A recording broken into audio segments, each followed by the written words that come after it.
L'année 2020, alors que le monde connaissait une pandémie jamais vue jusqu'ici. L'AGFIP, Cap Emploi 06 et l'association Trisomie 21 Alpes-Maritimes décidèrent d'unir leurs forces pour poursuivre, cette année encore, leurs actions visant à favoriser l'emploi des personnes en situation de handicap et plus globalement, favoriser la mise en œuvre de dynamiques inclusives. Une trentaine de conférences, d'ateliers et de tables rondes étaient alors proposées aux acteurs de l'emploi et à toutes les personnes intéressées ou se questionnant sur ces thématiques. Mais bien conscients du chemin restant à mener pour une totale égalité des chances, les trois prirent une décision exceptionnelle. Faire appel aux 4 fantastiques pour casser les représentations sur le handicap, faire tomber les barrières, stopper les préjugés et montrer que rien n'est impossible. Immédiatement contactés, les 4 fantastiques répondirent présents à cet appel. Maxime Montagioni, snowboarder professionnel international. Olivier James, façonneur d'athlètes à la plume engagée. Sébastien Filippini, président d'association et créateur d'entreprise. Et enfin, Raphaël Duthé, l'homme poisson, à plusieurs reprises médaillé, unir leurs paroles.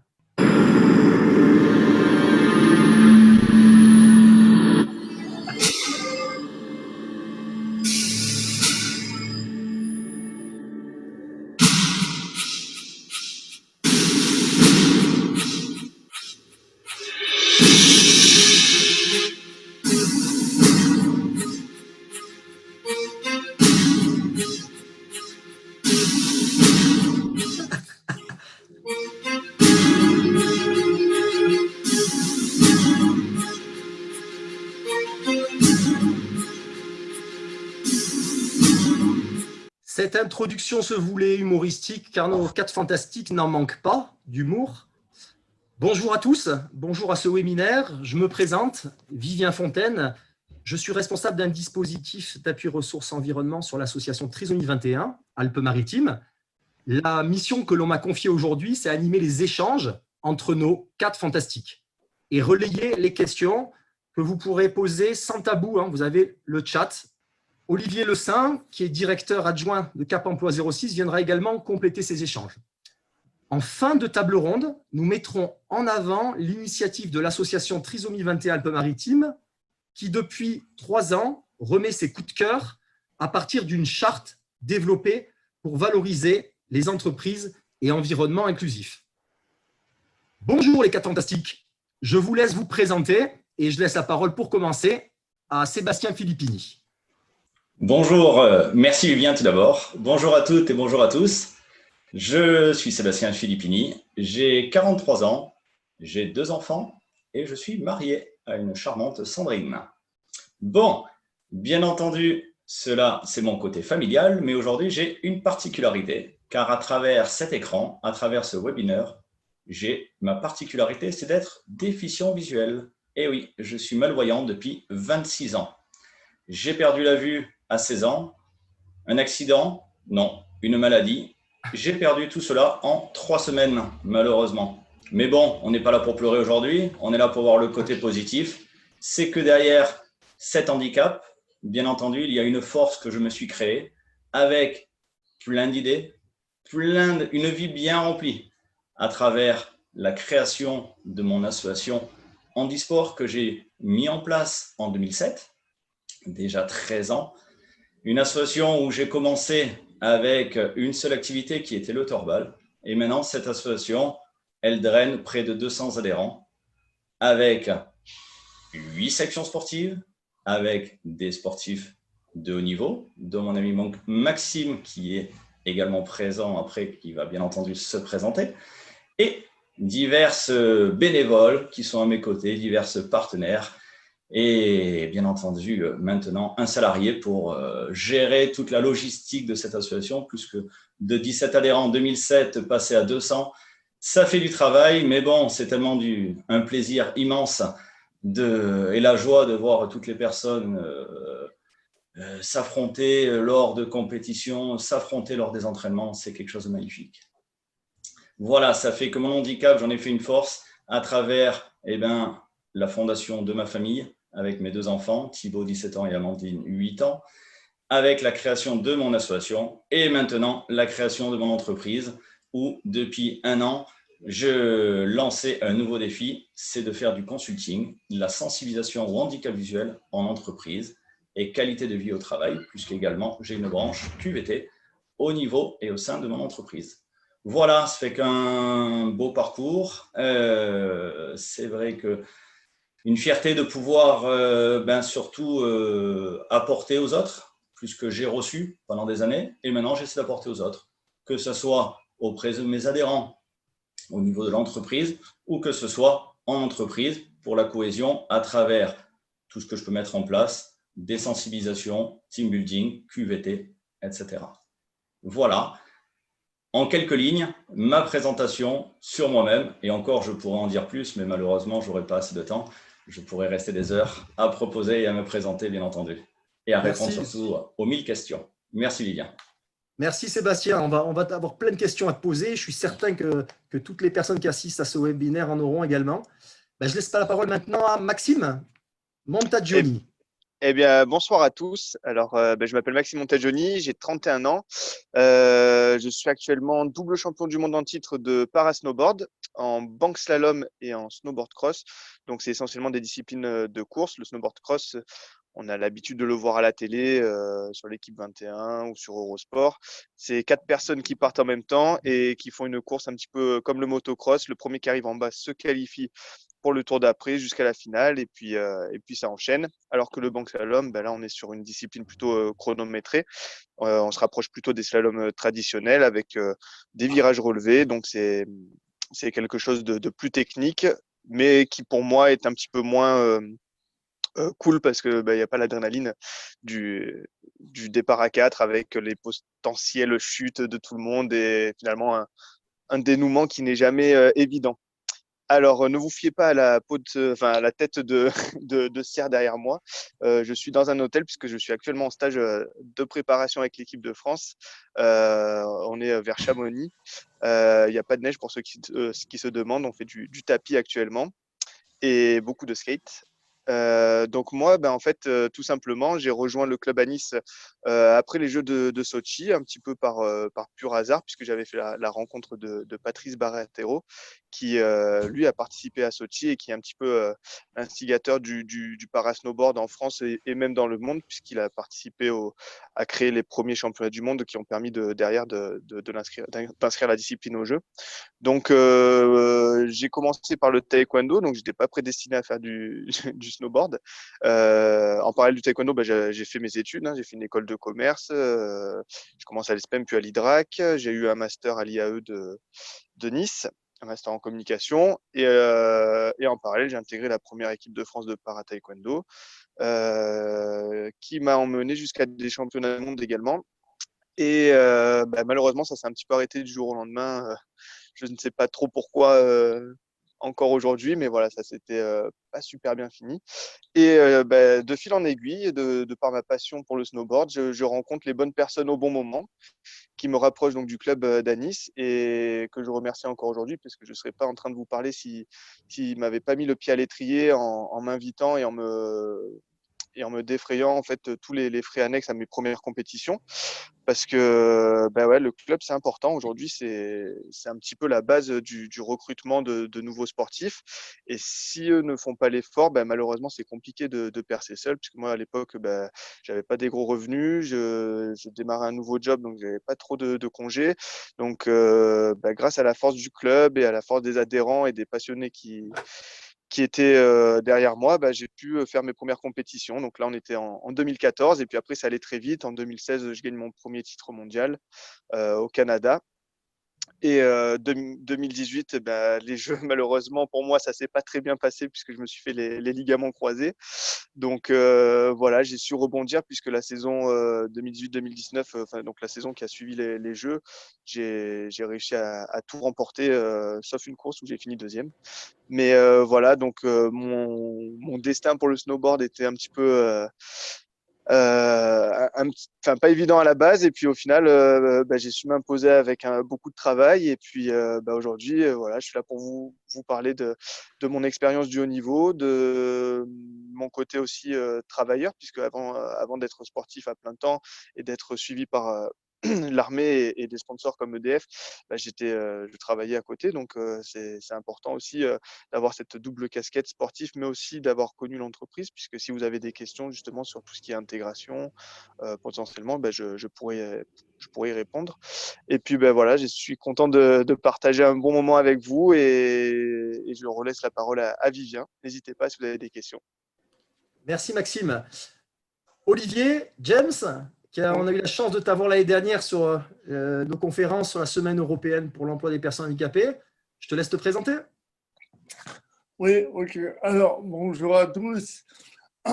Moi, je m'appelle Olivier James, donc j'ai un handicap de naissance. J'ai manqué d'oxygène à la naissance et je suis atteint d'une infirmité motrice cérébrale. Alors, moi, la particularité de mon handicap, c'est de ne pas contrôler tous mes gestes, d'avoir des problèmes d'équilibre et de coordination. Et malgré ça, j'ai très très bien réussi ma vie. Je suis aujourd'hui coach sportif, diplômé de 2 brevets d'État. J'enseigne tout ce qui est cross-training, aquagym, aquabike, et je fais de la préparation physique pour le haut niveau français valide et handicapé. J'ai la particularité qu'avec l'handicap, je suis coach pour des valides. J'ai une salle de gym à Nice.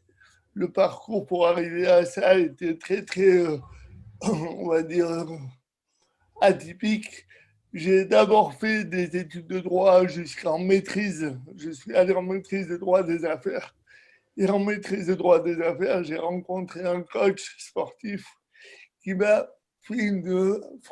dit une phrase qui a détourné tout le projet de vie juridique. Et sa phrase était de dire que dans les salles de gym, il n'y avait pas d'handicapés et que lui, il ne saurait pas s'occuper de moi. Donc moi, j'ai tout plaqué au niveau de mes études de droit et j'ai passé 2 brevets d'État. Un brevet d'État de métier de la forme, comme les valides, que j'ai passé sans aménagement et que j'ai réussi dans les 3 premiers sur les 14. Et un brevet d'État en e-sport pour pouvoir intégrer les handis dans le milieu de la forme. De ce départ, je suis arrivé à me faire recruter au départ par la ville d'Antibes, où j'ai développé un pôle handisport pour qu'il y ait un développement du sport dans les écoles et dans les clubs pour l'intégration du handicap. Et derrière ça, j'ai créé une association en 1997 pour l'intégration du handicap dans les milieux valides sportifs. À partir de là, j'ai été recruté comme formateur à l'INSEP, où je travaille avec du haut niveau français, des formations en préparation physique pour le haut niveau et des formations de management du sport et de la performance. J'ai écrit 2 livres, un sur la pédale du handicap et l'autre c'est un roman qui vient de sortir, qui va être adapté en film. Et derrière ça, j'ai une petite famille, je suis paxé depuis 20 ans et j'ai 2 filles de 8 ans et j'ai ouvert ma structure, donc j'ai une salle de sport à Nice où on a une piscine, un coin pilates machine et un coin cross training. Et j'ai à peu près 150 adhérents, dont une vingtaine d'handicapés. Tout le reste, ce sont des valides. Et c'est moi qui gère les cours de cross training et d'aqua et ma femme tous les cours de pilates. Voilà un peu pour me présenter simplement. Et à côté de ça, ce qui m'a aidé au niveau de l'handicap et des gestes un peu parasites, c'est de faire de la musique. Je fais de la batterie depuis 35 ans.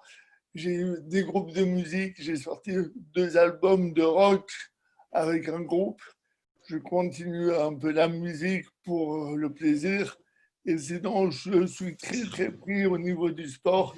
Je viens de rentrer d'une formation en Guyane pour l'intégration du handicap, pour le comité sport pour tous de Guyane. Et moi, mon objectif, c'est vraiment d'intégrer le handicap dans la vie de tout le monde. On est tous différents, mais on peut tous faire du sport ensemble. Voilà. Merci Olivier. Ben, j'ai l'impression que mes journées sont chargées, mais là, franchement, je me tais à jamais. Déjà... je suis content d'être passé avant, moi, en tout cas. Hein. Après un profil comme ça, ouais, c'est impressionnant. On va voir avec Raphaël aussi que voilà, vous avez tous. Quand on disait les 4 fantastiques, c'était bien sûr de l'humour, mais on voit déjà que vous avez un parcours incroyable. Raphaël? Oui. Bonjour. Je te laisse te présenter. Ok. J'ai 22 ans et je suis très haut niveau dans le sport, en natation. Tu peux dire un peu ton titre? Tu es trop modeste. C'est quoi ton titre? Alors, mes titres de champion sur le 50 mètres brasse, champion d'Europe, et 50 mètres brasse, champion du monde. Alors, le 50 mètres brasse, champion d'Europe, c'était à Paris, en sport adapté. Et ça, c'était pour les championnats d'Europe à Paris. Et le championnat du monde, c'était en sport adapté aussi, 10 ISO, et c'était au Canada. D'accord. Et pour le coup, tu n'en veux pas trop à Maxime Montagioni, parce que je crois qu'il t'a piqué le titre aux Victoires du Sport cette année, que tu avais gagné l'année dernière, puisqu'à la mairie de Nice, il y a chaque année la remise du trophée La Victoire du Sport. Je crois que Maxime te l'a piqué cette année. Ça va? Tu n'es pas trop en colère là, de le voir? Ah non, pas du tout. Moi, tu sais, je ne prends pas la tête, tout va bien. C'est sûr qu'il a mérité de l'avoir. Il n'a pas gagné du tout. C'est normal qu'il y a plus de titres que moi. Moi, je suis pas très longtemps dans les victoires de sport. Et je suis premier, deuxième ou troisième. Toujours content d'être sur le podium. Et c'est ça. Et si je suis sur le podium, tant mieux. Si je ne suis pas, c'est pas grave. Je sais qu'ils peuvent me rattraper sur des distances, sur mes bras ou de mes bras, où je pourrais faire le meilleur temps possible pour aller encore chercher des titres et pour revenir encore sur le podium pour les victoires de sport. Bon, après, tu vas nous raconter plein de choses, que tu as un parcours aussi professionnel. Tu nous parleras de tout ça tout à l'heure? Ouais, ok. Ça te va? Merci Raphaël. Alors, on va essayer aussi de s'amuser un peu. Pour le coup, on va essayer de se faire, pour mieux vous connaître, on va essayer de faire un petit portrait chinois, si vous êtes d'accord.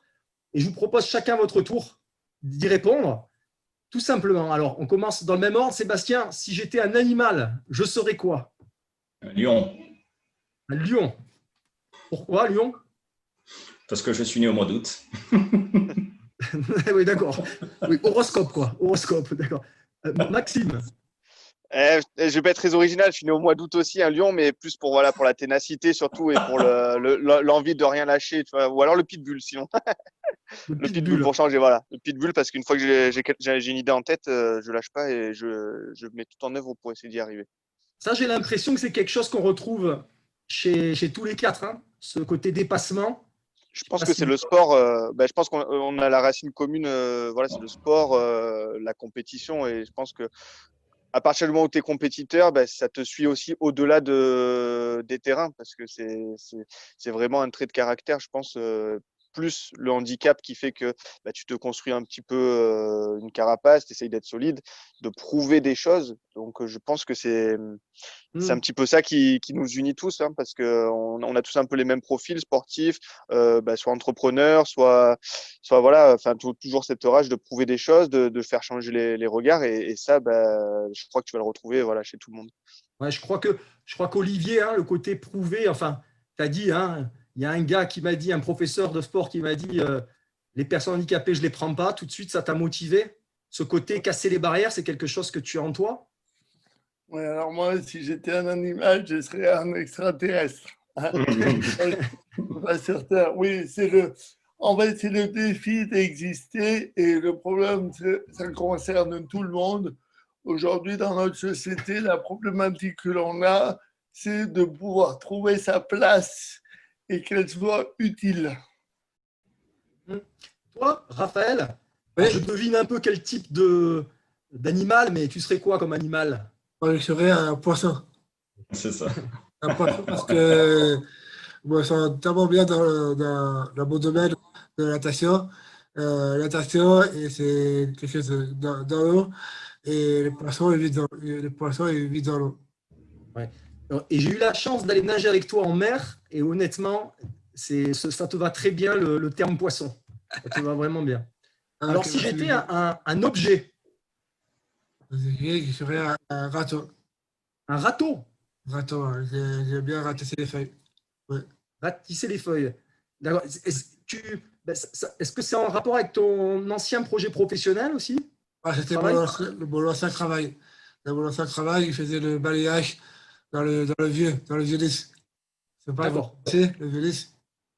Ouais. Pour la mairie de Nice?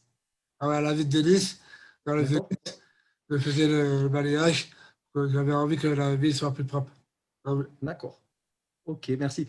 Objet, Ah oui. Olivier?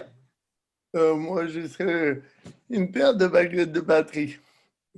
Ouais. Parce que je fais de la batterie et la baguette, le rythme, la coordination. Voilà. Ça a été un truc que tu as travaillé avec, je ne sais pas moi, tout seul, avec un prof, ou tu as eu un psychomotricien plus petit, je ne sais pas.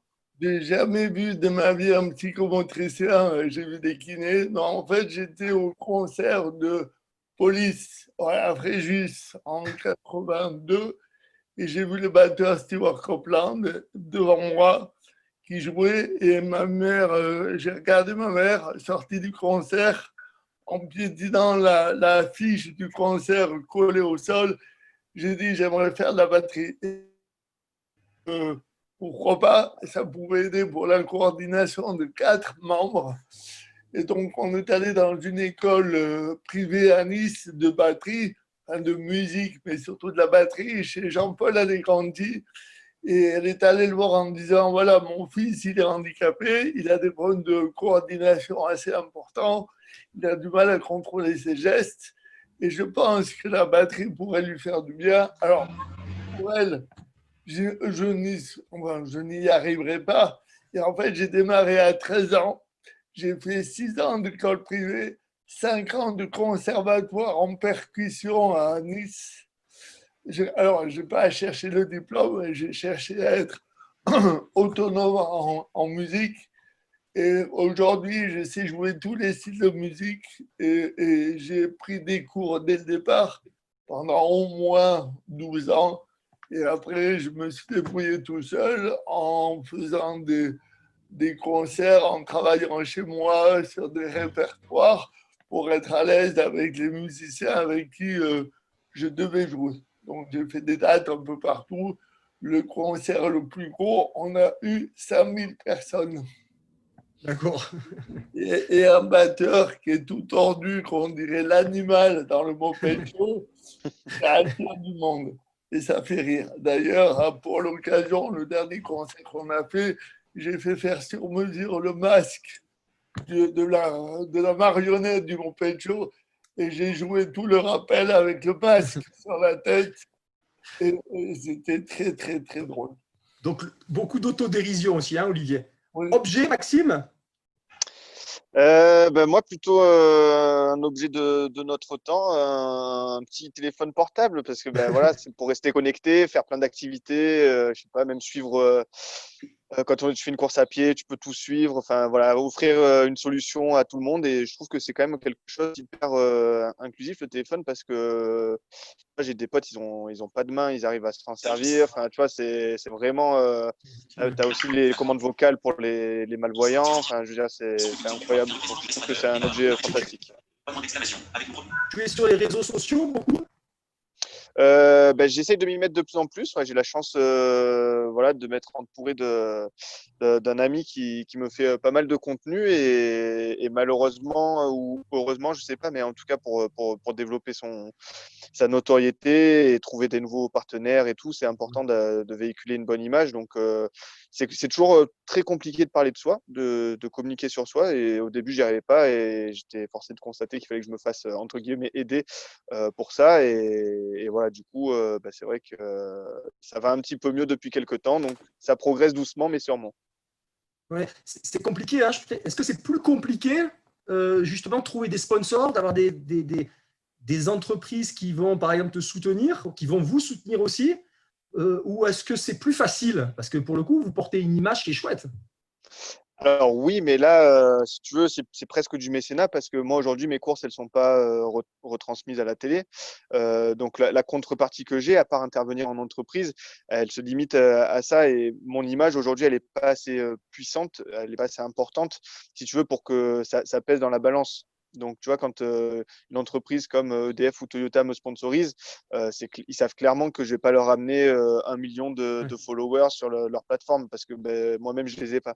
Mais voilà, donc c'est du mécénat, c'est un échange gagnant-gagnant parce que derrière, j'interviens pour eux sur différentes opérations, de la création de contenu dont ils ont besoin et c'est là où on trouve un terrain d'entente et c'est là où mon image finalement leur sert. Parce que, comme tu dis, on a une image un petit peu positive, un petit peu inclusive. Et donc, ça, mis bout à bout, ça les intéresse aussi. C'est un petit peu dans l'air du temps en ce moment. Donc, voilà. Sébastien, alors, un objet. Sébastien, il a un double objet. Le premier objet, c'est un ballon. Pourquoi le ballon? Parce que pendant 10 ans, j'ai fait du foot. Et après, le foot s'est transformé en torbal. Ce sport de ballon qui m'a fait renaître, qui m'a fait revivre suite à mon handicap, qui m'a fait rencontrer ma femme, qui m'a fait créer mon association, qui m'a fait être champion de France de première division, qui m'a fait plein de choses. C'est pour ça que le ballon, pour moi, c'est une bonne partie de ma vie. Et le deuxième objet qui va en complément du ballon, c'est la canne blanche. Pourquoi la canne blanche? Parce que c'est ce qui m'a fait accepter mon handicap. Quand j'ai perdu la vue, il m'a fallu un bon moment pour accepter le handicap. Et le passage à la canne a été très compliqué. Et une fois que je l'ai eu, ça m'a permis de gagner en autonomie et de gagner surtout en acceptation de son handicap pour pouvoir avancer, pour pouvoir évoluer, pour pouvoir se reconstruire, pour pouvoir faire un reclassement professionnel, etc. C'est pour ça que le ballon et la canne, sachant que la canne, c'est canne blanche, mais aussi ça peut être aussi baguette magique. Voilà. J'ai une idée en tête, hop, abracadabrac, on essaie de la mettre en place. Ce que je trouve voilà, c'est double objet. Ce qui est très intéressant pour que les personnes qui nous écoutent, hein, ton association à Nice a une particularité, hein, c'est la mixité, je crois. Et justement, à travers le torbol et d'autres activités, tu peux en parler un petit peu? Oui, bien sûr. Ouais, l'association à Nice que j'ai créée en 2007, je prône la mixité, l'échange et le partage. Ça a été vraiment ce que j'ai voulu mettre en place dès le départ. Au départ, bien sûr, c'était que le torbal, le fameux sport de ballon avec des gros lots à l'intérieur. Et au fur et à mesure des mois, des années, j'ai rencontré du monde aussi, des personnes en situation de handicap, des bénévoles, etc. Et c'est là où plusieurs autres sections se sont greffées, telles que le tandem, tel que le snowboard, puisque Maxime en a parlé tout à l'heure, où j'ai pu rencontrer Patrice Baratero, qui est amputé fémoral et qui voulait développer la discipline. Comme on s'est dit, l'union fait la force, vaut mieux essayer à nous tous, finalement, de se réunir et de créer, de développer notre passion, nos passions respectives à toutes les personnes qui ont un handicap ou pour certains qui n'ont pas d'handicap. C'est qu'au niveau torbal, on a intégré les personnes valides. Au niveau tandem, on a besoin de pilotes. Ça fait que le pilote est valide. Il y a cette mixité. Au niveau course à pied, parce qu'on a une section course à pied, le guide est bien valide. Nous avons une section randonnée où il faut également un guide pour pouvoir accompagner les personnes en situation de handicap, etc. C'est pour ça que voilà, vraiment la philosophie de la mixité, l'échange et le partage, c'est quelque chose qui me tient à cœur et je veux vraiment continuer à mettre cette dynamique pour les années à venir. Merci Sébastien. Une question aussi, c'est votre handicap à tous. Est-ce que votre façon de l'appréhender, votre façon de le vivre, elle a évolué? Ou est-ce qu'elle a été différente, plus jeune que celle que vous avez aujourd'hui. Quelqu'un veut en dire un mot? Eh ben, j'y vais. Dans la continuité, hein? Ouais. Non, ben moi, c'est vrai que quand j'ai perdu la vue à 16 ans, ça a été quelque chose de terrible, puisque j'ai perdu la vue en 3 semaines, sachant que j'avais quand même une vision de 10 sur 10, hein, comme tout à chacun, presque. Et cette maladie qui m'est arrivée, c'est quelque chose qui est arrivé du jour au lendemain, sachant que, bon, voilà, ça a été psychologique au départ. C'est ce que, puisqu'on n'arrivait pas à mettre un nom sur ce que j'avais, ça fait que de la maladie psychologique, c'en est devenu vraiment une réelle maladie sur le nerf optique. Et malheureusement, ben, ça n'a pas été facile à accepter, puisque je faisais quand même des études au lycée hôtelier à Menton. J'ai dû tout arrêter, de pouvoir faire un trait sur ce qu'on fait, sur son passé, et de pouvoir se dire merde, du jour au lendemain, ben je ne veux plus revoir, je ne veux plus faire de foot, je ne veux plus faire de ski, je ne veux plus faire de moto, je ne veux plus. Ben voilà, on est en pleine adolescence tout simplement, hein. Il y a le contact jeune. Et c'est ça qui a été le plus compliqué, et là surtout qu'il fallait accepter son handicap. Ce que je disais tout à l'heure avec l'acceptation de la canne blanche, c'est ça qui m'a fait passer un cap, de pouvoir aussi, d'avoir rencontré aussi Sandrine lors d'une compétition de torbal. Ça a permis d'ouvrir mes yeux, sans faire de jeu de mots, mais voilà, d'ouvrir mes yeux sur la vie qui m'attend et pas la vie en arrière. Ma première vie et ma deuxième vie. Et c'est la deuxième vie qu'il faut regarder et qu'il faut aller de l'avant. Et c'est grâce aussi c'est vrai, à Sandrine qui m'a fait prendre conscience qu'il fallait faire une reconversion professionnelle. Et de la reconversion professionnelle, ben, j'ai dû quitter ma petite ville niçoise que j'avais, partir 2 ans sur Nantes, faire des concessions, mais comme tout le monde, hein, de toute façon, sur ce plateau, on a tous fait des concessions dans sa vie et on va en faire encore. Et voilà, d'être parti 2 ans sur Nantes et d'avoir appris le braille, appris l'outil informatique, puisqu'à l'époque, c'était pas non plus, surtout dans la restauration, quelque chose qui était demandé. Bon voilà, apprendre la locomotion pour avoir une autonomie, c'est tout ça qui m'ont fait progresser. Et maintenant, pour moi, l'handicap, c'est quelque chose qui est bien en arrière. Je le vis très bien et voilà, j'en ai fait une force. Et toi, Raphaël, Oui. le handicap, justement, est-ce que ça a évolué ta façon de vivre ton handicap? Bah, c'est vrai que je le vis mieux maintenant. Oui. Pourquoi? Avant, c'était différent? Avant c'était plus compliqué. Oui. Tu peux nous en dire plus ou ça te dérange? Alors, je dirais qu'avant, j'étais dans une classe, une classe spécialisée, et dans à la récréation, c'est vrai, on s'est beaucoup de personnes avec un handicap. Et c'est vrai que je me suis fait beaucoup avant, mais maintenant, plus du tout. Plus du tout.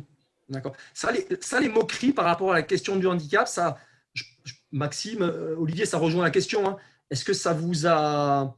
C'est des choses que vous avez dû dépasser, qui ont été très dures à vivre et qui aujourd'hui, maintenant, vous en foutez complètement? Vas-y, Maxime, si tu veux, démarre. Non, vas-y. Vas-y.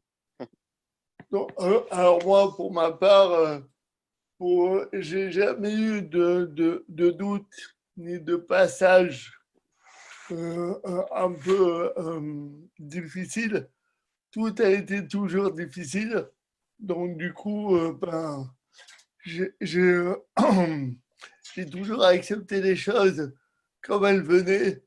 Et du coup, depuis tout petit, j'ai pris une politique, c'est de vouloir faire envie plutôt que pitié.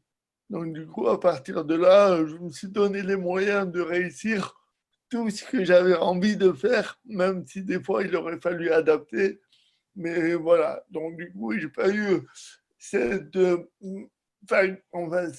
possibilité de changement de cap. J'ai écouté les voix de la vie, les signes de la vie, et à chaque fois, les signes de la vie m'ont amené à des endroits qui me plaisaient Donc, du coup, ça a fait ricocher à chaque fois et j'ai réussi tout ce que j'ai désiré, je l'ai réussi jusqu'à ma vie professionnelle en passant par ma vie de couple. Et ma mère me disait, tu ne peux pas associer les deux. Tu ne peux pas avoir la réussite professionnelle et la réussite sentimentale. Et moi, j'ai prouvé à ma mère que je pouvais avoir les deux. Et j'ai réussi à avoir les deux. Voilà. Bah, moi, je vais Maxime, être toi? un petit peu moins philosophe, hein, parce qu'en gros, en primaire, je me battais pour montrer que j'étais comme tout le monde. Donc, c'est un petit peu moins beau à entendre. Mais par contre, après, en fait, j'ai eu un déclic donc vers mes 13 ans à peu près, où vu qu'on habite à Nice, on va souvent à la plage. Et je me suis dit, bah, écoute, ton bras, il repoussera pas. Donc, j'ai accepté, je pense, vraiment mon handicap vers mes 13 ans. Mhm. Et tout allait bien jusqu'à ce que je me confronte pour la première fois en fait au marché du travail de manière spontanée, puisque en parallèle donc j'étais en école de commerce, mais comme ça coûtait cher, il fallait. Mes parents ils m'ont dit bah on te paye les études, mais les à côté on pourra pas trop t'aider. Donc bah, moi comme j'avais quand même envie d'avoir un certain confort, je me suis dit bah je vais me trouver un petit job étudiant. Et bah, mon rêve c'était d'intégrer Decathlon. C'était pour moi l'entreprise qui représentait tout ce que je voulais connaître en entreprise, le sport, le partage, l'échange. Donc, bah, j'y suis allé. J'y suis allé. Et en fait, bah, la première question qu'on m'a posée, c'est est-ce que tu es reconnu travailleur handicapé? Et en fait, cette réalité, je l'ai pas compris. Enfin, pour moi, je me suis dit, mais pourquoi il me demande ça? Enfin, je viens là, voilà, je viens d'avoir mon bac, je suis comme tout le monde, je veux dire, je suis pas plus bête qu'un autre. Pourquoi il me demande ça? Parce que, en fait, il n'y a pas de cours, il n'y a personne qui te dit, faudra que tu fasses telle démarche ou telle démarche. Donc, je leur ai dit, mais faites-moi un essai comme vous auriez fait avec n'importe qui. Vous me prenez un jour, vous voyez si ça marche. Ils m'ont dit, bah, ça va être compliqué, faudrait que tu aies une reconnaissance travailleur handicapé. Et sur le moment, ben, je ne connaissais pas les contextes des entreprises, c'est-à-dire qu'il fallait qu'ils aient un certain quota. Je ne connaissais pas comment on devenait travailleur handicapé, entre guillemets. Donc, ouais, je suis rentré chez moi dépité et tout. J'en ai parlé à mes parents et tout. Donc, heureusement, ma mère, qui est assistante sociale, elle connaissait un peu des personnes. Donc j'y suis retourné du coup avec ce statut de travailleur handicapé. Ils m'ont fait faire l'essai et là, ils m'ont pris de suite.